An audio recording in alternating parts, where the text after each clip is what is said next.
এ দিদি, আজকে সেই ভূত চতুর্দশী না? হ্যাঁ, সেই জন্যই তো প্রদীপ ধরাচ্ছি। এ দিদি, আজকে কি সত্যি ভূতরা ঘুরে বেড়ায়? তাই তো জানি, কিন্তু আজ তো আমরা 14 শাক খেয়েছি না, ভূতেরা কিছু করতেই পারবে না। বাবা, 14 শাকের এত শক্তি, ভূতেরাও কিছু করতে পারে না? এ দিদি, এই শক্তি কতদিন ধরে থাকবে রে? কেন, অনেক দিনই তো থাকবে। ওই জন্যই তো বছরে একবার করে 14 শাক খাই।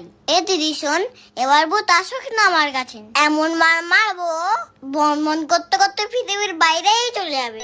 তুইও কোনো ভূত দেখলে আমার কাছেও পাঠিয়ে দিবি। বলছি নাকি ভূতের